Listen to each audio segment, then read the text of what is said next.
It's Saturday night and we're out screwing around with the Kubota, and the first thing I wanted to fix on this was when I bought it he told me the hour meter hadn't worked ever since he had it. It quit right away. And fortunately the very last page in the owner's manual has actually got a pretty good wiring diagram. The only thing lacking is there's no colors. It doesn't tell you what color any of the wires are, but it at least shows you everything. So I came out here and decided I would check the fuses. There's 3 of them. There's 4 listed in the book. I only found 3. And they're tucked up under the dash here, and they're the old school style, which was a little frustrating. Oh, let's see if I can... Right, there we are. Nope. Come on, focus. There, you can see the tubes right there. There's one of them. There's the second one. And the third one. If you're not used to these style, there's actually a glass tube inside of here. It's not like the current modern style you see in automotive applications. But anyway, this one here had a 10 amp fuse in there. And the only fuses listed are a 5 amp and a 3 amp and another 5 amp over here. So I'm not sure where they got a 10 amp fuse at, but one was a 5, one was a 3, and then there was that 10 amp one, and the 10 amp one was actually bad. So I replaced it, and lo and behold, I'm sure you've been hearing it clicking this whole time, but hour meter works again. All because of a blown fuse. He said yes, the hour meter worked when he bought it, and it quit right after, and he just never bothered to look into it. Which is just, I don't know, seems crazy to me. Hour meter's probably the biggest thing that would drive me crazy not working. And on that same fuse is the horn, which still doesn't work. Still no horn. But the lights, the headlights are on that same fuse as well. Now, that's a whole nother problem in and of itself. The headlights are both missing.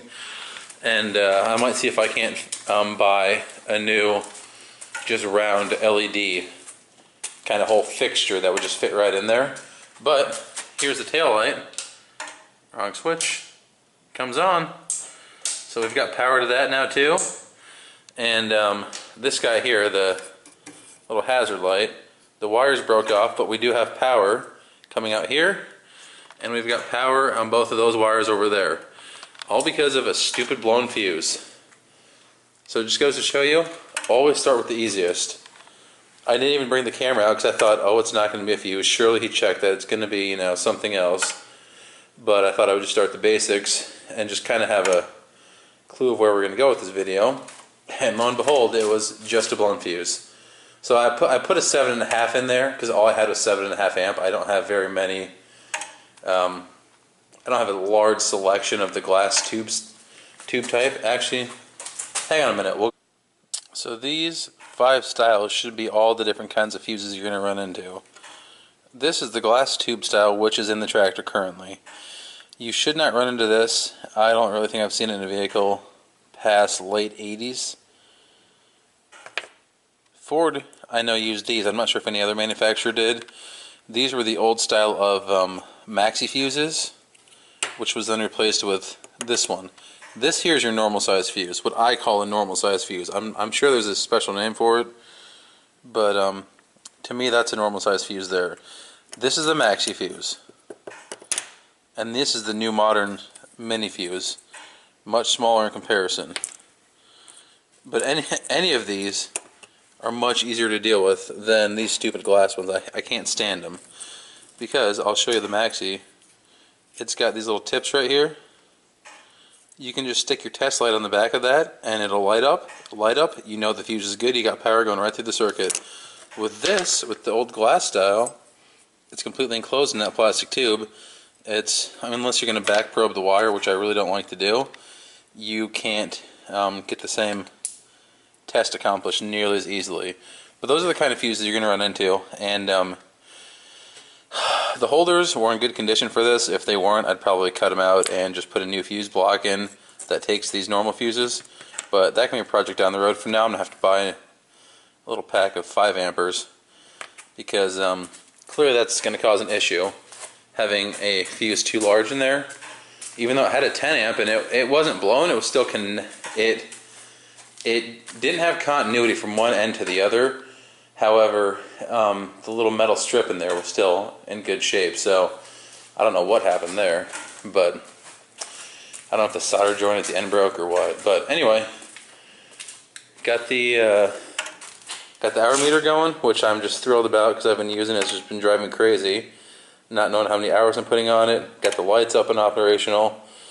And the next thing we're going to be doing is making a drawbar. It's got the nice little slot down here for it.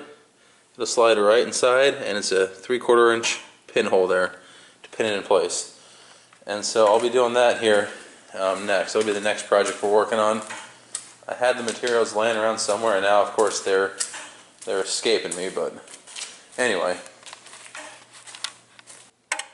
So if you'll notice that round plug in the top left corner of the screen, just to the left of that bolt, that's why the horn button doesn't work. There's nothing there.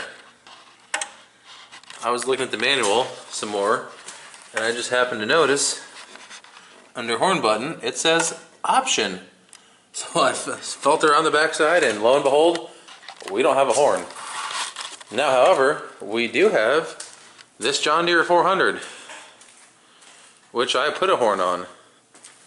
So we may just have to come over here and yank this off and get our button. I don't know.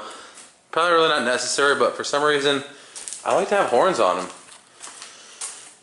Especially since it's got this spot here where I could just put it right in, but I don't know. Probably just more stuff I don't need, so. That would make a good spot for some aftermarket lighting though, if I put some auxiliary LED lights on the back here. I don't know.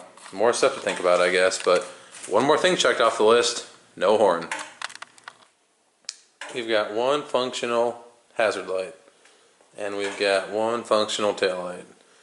That's actually the only tail light it came with. It's got a spot over here for one, but clearly it was never installed. So for now, one hazard, one tail light, 0 headlights.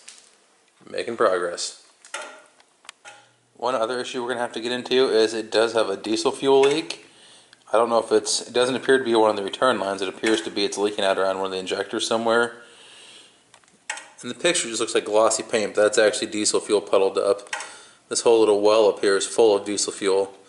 So we'll have to get that straightened out, and it looks like the valve cover itself might be leaking a little bit too. But I'm not too concerned about that right now. It's nothing major. So we need to get these tires straightened out, get them both slid out to the same amount. This one you can see is hanging way out past the fender, and this one is tucked in all the way. So I'm going to get them both slid out. And I got some new tires coming for these, new tires front and rear. The rears are in good shape, but they're turf tires, and I really do not want turfs on there. They don't provide really good traction whatsoever. And the front just has these bald, like golf car or trailer tires on there.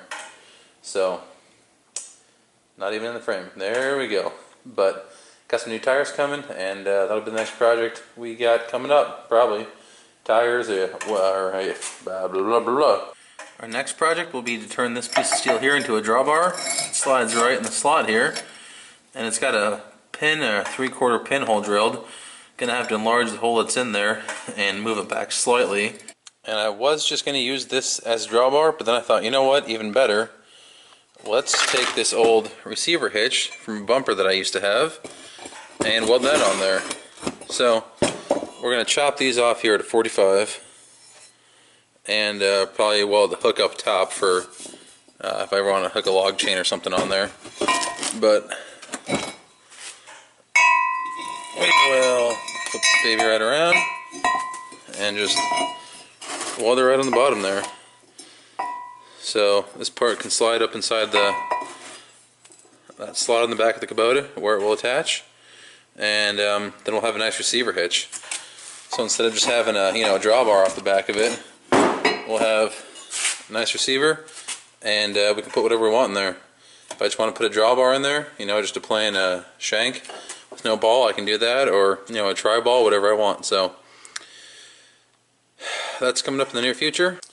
So stay tuned for whatever I do next. Either new tires, spreading the rear tires to the proper width, or just building that receiver hitch drawbar combo deal.